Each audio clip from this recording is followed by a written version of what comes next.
A joyful fruit. 1 Samuel 1-15. Introduction. The two books of Samuel were originally one combined book. They only split into 1 Samuel and 2 Samuel because they are lengthy. The name Samuel means God hears, for God heard and answered his mother's prayers. Samuel the prophet wrote until his death, then the rest was completed by Gad and Nathan the prophets. The book is the link between the era of the judges and that of the kings of Israel. The book consists of three main sections: Samuel the prophet and judge, from chapters 1-7, King Saul, from chapters 7-15, and King David, from chapters 16-31. This topic will focus on the first two sections. Chapter 1. 1 Samuel 1:1-28. The birth of Samuel. Samuel was granted by God to Hannah, a virtuous and barren woman, as a fruit of her prayers and faith. Her husband, Elkanah, had two wives, Hannah and Peninnah. Elkanah used to take his family to Shiloh, the center of worship at the time, to worship and sacrifice. He loved Hannah very much and used to give her double portions of the offering to compensate for the fact that she had no children. Peninnah would flaunt the fact that she had children, but Hannah did not, which made Hannah feel even worse. Hannah cried and vowed that if the Lord would grant her a male child, she would give him to the Lord. After praying so faithfully, she was no longer sad and experienced God's peace. At that time, it was shame for a woman not to have children because every woman wanted Christ to be born from her. The Lord answered Hannah's prayers and granted her a son, Samuel. As she promised, once Samuel was weaned, she gave him to the Lord. Hannah found the answer to her problem in the temple. Likewise, we too go to the bosom of our church when we go through hardship and pray to God with tears like Hannah.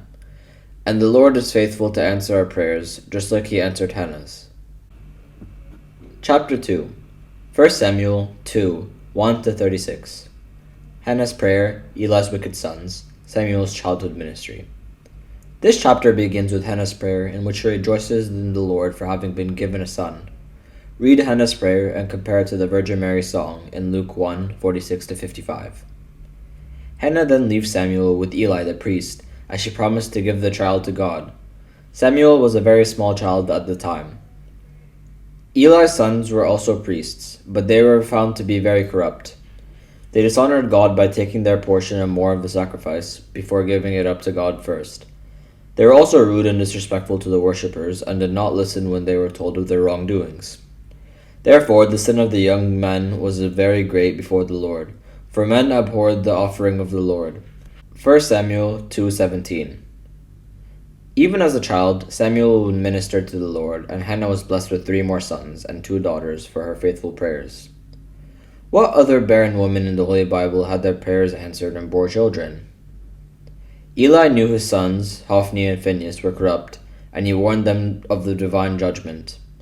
However, he never truly rebuked them. In a way, he was favoring the sons above God by not enforcing God's commandments upon them.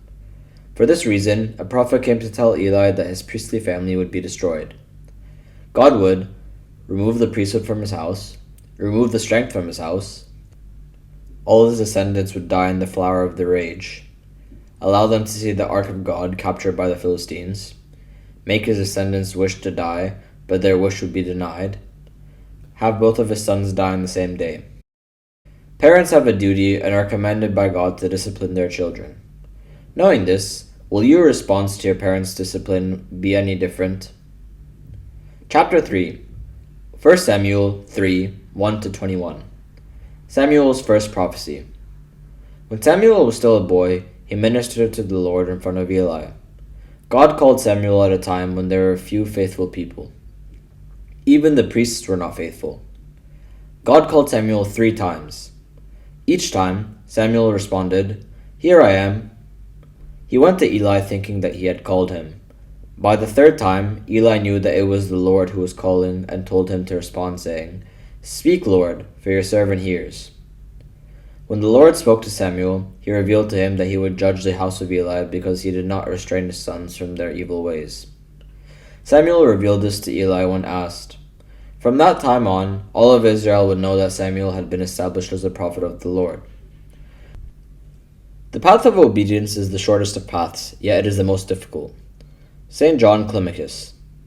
Whoever listens to his spiritual fathers is listening to the Lord. St. Anthony the Great. How would you respond if you heard the Lord call your name? Chapter 4. 1 Samuel 4, 1-22. The Ark of God captured. Death of Eli. Israel went out to battle against the Philistines without sanctifying themselves or asking God's counsel. As a result, the Israelites were defeated by the Philistines. They asked why the Lord allowed them to be defeated and could not find a reason. Instead of repenting and returning to God, they carried the Ark of the Covenant from Shiloh to the battle with the two corrupt priests, Hophni and Phinehas, the sons of Eli the priest. They were simply leaning on the formalities of worship, but lacked true faith. The Holy Bible tells us that when the Ark of the Covenant came into camp, all the people of Israel shouted so loudly that the earth shook. Although they were very loud, their hearts were still without repentance. How different is their response from Hannah's silent, faithful prayers? Do you take anything with you that represents the presence of God during stressful times, like in an exam? What can you do to make sure that you are truly relying on God and not the object? The ark was captured from them by the Philistines, symbolizing God's presence departing from them, a great tragedy for Israel. Hophni and Phinehas were killed. 30,000 soldiers were killed. The neck of Eli was broken, and he also died on that day. Samuel's first prophecy is fulfilled, and the first step of God's judgment of the house of Eli comes to fruition. Chapter 5. 1 Samuel 5, 1-12. The Philistines in the Ark. God allowed the Philistines to capture the Ark of the Covenant as a means of chastising his people and to make them realize that through their corruption they lost the dwelling of God in their midst. At the same time, God proclaimed his glory and might when Dagon, the god of the Philistines, fell down before the Ark of the Covenant. Also, wherever the Ark was taken, the people would be plagued with tumors and destructive rats. After realizing these calamities were not coincidences, the Philistines decided to send the Ark of the Covenant back to Israelites to avoid further casualties. The decision was a testimony to God's holiness and might. As the prophet Isaiah writes, "I am the Lord, that is my name, and my glory I will not give to another." Isaiah 42, 8. Chapter 6. 1 Samuel 6, 1-21. The Ark returned to Israel. The Ark remained with the pagan Philistines for 7 months to confirm that what was happening to them was not a coincidence, but a sign of God's wrath on them. Also, the Spirit of time encouraged the believers to offer an honest repentance and truly yearn to enjoy the presence of the Ark of the Covenant in their midst again. Chapter 7. 1 Samuel 7, 1-17. Samuel judges Israel.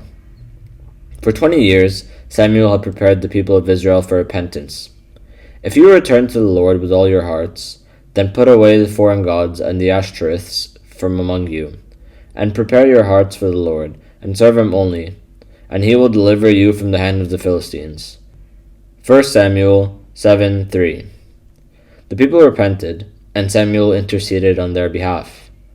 Through prayer, fasting, and sacrifice offering to God, they overcame the Philistines. And the hand of the Lord was against the Philistines all the days of Samuel. 1 Samuel 7:13. Samuel went on to judge Israel all the days of his life. Chapters 8-10. 1 Samuel 8, 1-10, 27. Israel demands a king, and God grants them Saul. When Samuel was old, he made his sons judges over Israel, but they were dishonest and corrupt. In addition, the people were preoccupied with the appearance of greatness and luxury of the kings of the surrounding Gentile nations. They wanted to have a king too. They took advantage of Samuel's old age and the perversion of his two sons to demand a king. Samuel was offended by the demand and felt as though the people were rejecting him. However, the Lord told Samuel, "Heed the voice of the people in all that they say to you, for they have not rejected you, but they have rejected me, that I should not reign over them." 1 Samuel 8, 7. Give examples of things people request from God while at the same time rejecting him. Samuel warned the people of the harmful consequences that would come with a king, but the people continued to demand a king. God fulfilled the request and gave them Saul, a young and handsome man, to be their king.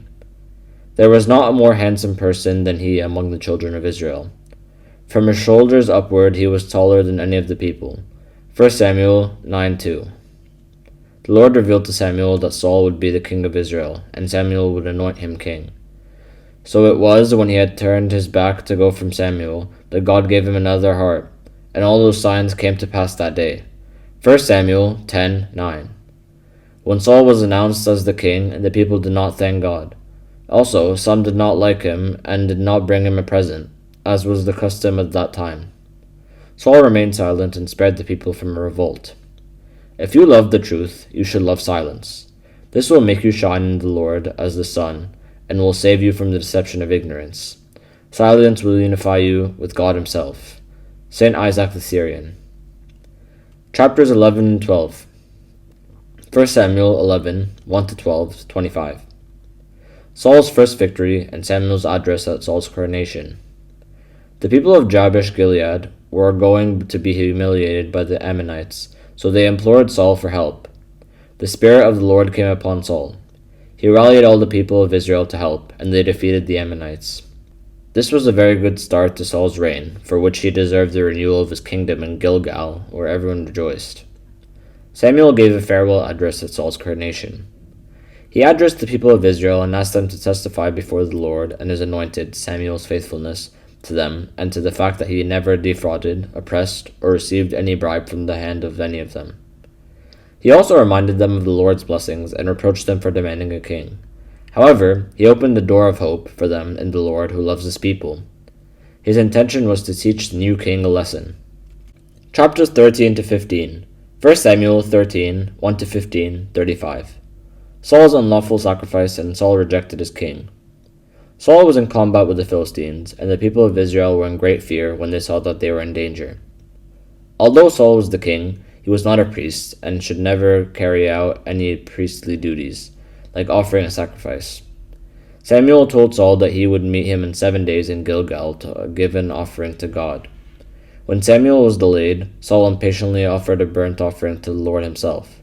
As soon as he completed the burnt offering, Samuel arrived and saw what Saul had done. Samuel told him that what he did was wrong, saying, "You have not kept the commandment of the Lord your God, which he commanded you." 1 Samuel 13:13. He went on to say, "But now your kingdom shall not continue. The Lord has sought for himself a man after his own heart, and the Lord has commanded him to be the commander over his people, because you have not kept what the Lord commanded you." 1 Samuel 13:14. Shortly thereafter, the Lord said that he would punish Amalek for what they had done to Israel.